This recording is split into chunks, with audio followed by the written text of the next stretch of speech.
अमीर मुआविया 60 हिजरी में बीमार हुए और अपने बेटे यजीद को कहा जो कुछ मांगना हो मांग ले। यजीद बिन मुआविया ने कहा हुकूमत चाहता हूँ ताकि इसके जरिए से जहन्नुम से निजात हासिल कर लूँ। अमीर मुआविया ने यजीद का मुंह चूम लिया और कहा मुझे मंजूर है तारीख इस्लाम।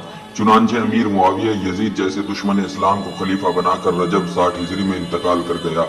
किताब तारीख इस्लाम जिल्द 1 सफ़ा 33 से 34। ये तमाम तारीख इस्लाम की कुतुब में मौजूद है कि अमीर मुआविया के हक में कोई एक हदीस भी नहीं और इसकी बिदआत बेशुमार है।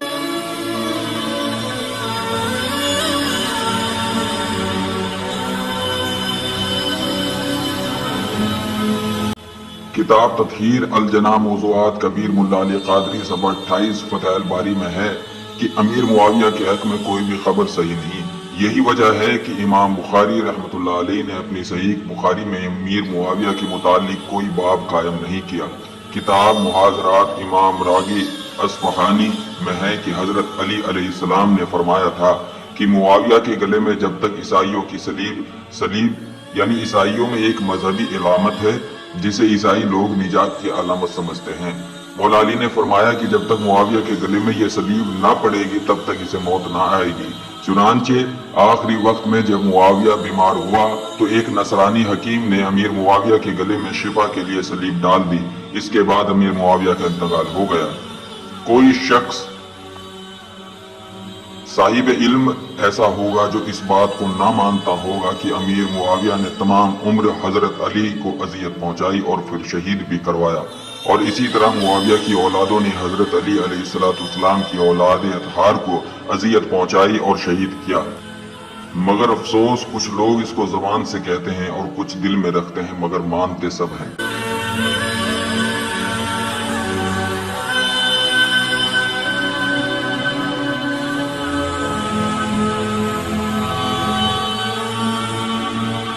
कुरान शरीफ सूरह निसा आयत नंबर 135 में अल्लाह इरशाद फरमाता है, ईमान वालो इंसाफ कायम करने वाले बनो और हक बयान करो, चाहे ये गवाही यानी हक तुम्हारे खिलाफ हो, तुम्हारे वालिदैन के खिलाफ हो या तुम्हारे रिश्तेदारों के खिलाफ हो। और कुरान मजीद में ये भी है, सूरह तौबा आयत नंबर 101 अल्लाह फरमाता है, ए हबीब सल्लल्लाहु ताला अलैहि वसल्लम तुम्हारे इर्द गिर्द वाले लोग और कुछ मदीना में रहने वाले लोग पक्के मुनाफिक हैं जो मुनाफिकत में माहिर हो गए हैं। ए हबीब अलैहिस्सलातु वस्सलाम आप नहीं जानते, इन्हें हम जानते हैं, हम इनको दोहरी सजा देंगे और फिर वो बड़े भारी अजाब की तरफ भेजे जाएंगे। और बुखारी शरीफ में भी है कि बरोज़े महशर रसूलुल्लाह सल्लल्लाहु ताला अलैहि वसल्लम के सामने से कुछ सहाबियों को फरिश्ते जहन्नुम में ले जा रहे होंगे तो रसूलुल्लाह सल्लल्लाहु ताला अलैहि वसल्लम बारी ताला से अर्ज करेंगे, या इलाही ये तो मेरे असहाब हैं। अल्लाह बारी ताला का इरशाद होगा, है मेरे हबीब सल्लल्लाहु ताला अलैहि वसल्लम आप नहीं जानते आपके बाद इन लोगों ने कितना फितना व फसाद फैलाया है।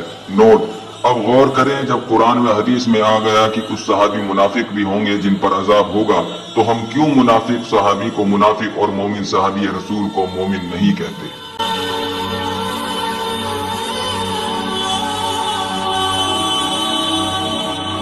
किताब तारीख अल खुलफा सफ़ा 135 पर है कि अमीर मुआविया ने 77 साल की उम्र पाई जिसमें 40 साल हुकूमत की। अमीर मुआविया ने 60 हिजरी में वफात पाई और दमिश्क शाम में दफन हुआ। नोट,